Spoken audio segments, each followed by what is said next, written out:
எல்லோருக்கும் வணக்கம்.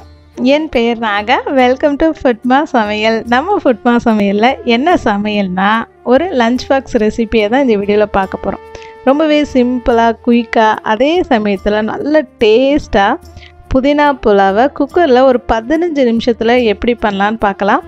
ஓகே, இப்போ நம்ம இந்த புதினா சாதத்தோட செய்முறையை பார்த்துடலாம். புதினா சாதம் குக்கரில் பண்ணும்போது அடி பிடிக்காமல் கரெக்டான அளவில் தண்ணி வச்சு ரொம்ப நேரம் ஆனாலும் காஞ்சு போகாமல் வறண்டு போகாமல் எப்படி புதினா சாதத்தை நல்ல சூஸியாக டேஸ்ட்டாக பண்ணலான்னு பார்க்கலாம். இப்போ இதுக்கு நம்ம 1 கப் அளவுக்கு இந்தியா கேட்டு பாஸ்மதி ரைஸ் தான் நான் எடுத்திருக்கேன். தண்ணி ஊற்றி இதை நல்லா கழுவிட்டு ஒரு 30 நிமிஷம் அரிசியை ஊற வச்சிடலாம். அடுத்து குக்கர் எடுத்துக்கோங்க. குக்கரில் தேவையான அளவுக்கு எண்ணெய், ஒரு 2 டீஸ்பூன் அளவுக்கு நெய் சேர்த்துடலாம். நெய் சேர்க்கும் போது தான் நல்ல ஃப்ளேவராக இருக்கும். அடுத்து ஸ்பைசஸ்லாம் சேர்த்துடலாம். பட்டை, கிராம்பு, சோம்பு, ஏலக்காய், அதுக்கப்புறம் அன்னாச்சி பூ, தேவையான அளவுக்கு கொஞ்சம் முந்திரி பருப்பு. இது எல்லாத்தையுமே நல்லா வதக்கி எடுத்துக்கோங்க.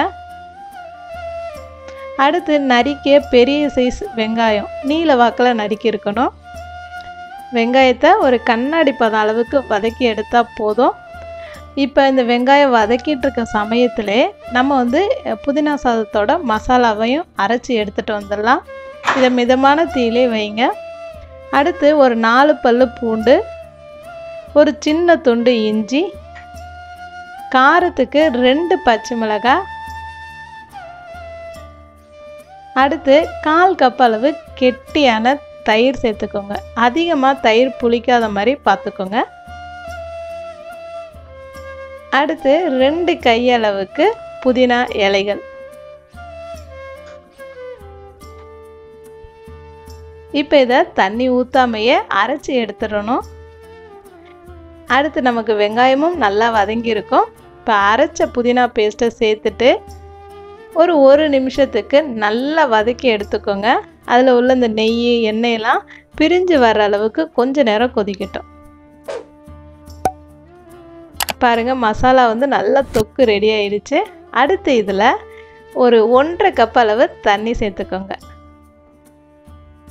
தேவையான அளவுக்கு உப்பு போட்டு இது நல்லா மலமலன்னு கொதிச்சு வரட்டும்.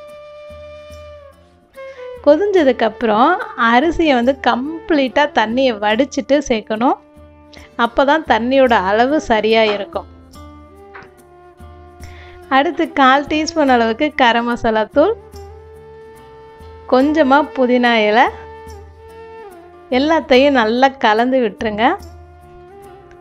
இப்போ ஒரு கொதி வந்ததுக்கு அப்புறம் தான் குக்கரை மூடிட்டு ஹை ஃப்ளேமில் 1 விசிலும், மிதமான தீயில் நான் 2 விசில் வச்சுருந்தேன். நீங்கள் ஹை ஃப்ளேமில் 1 விசிலும் மிதமான தீயில் 1 விசிலும் கூட வைக்கலாம்.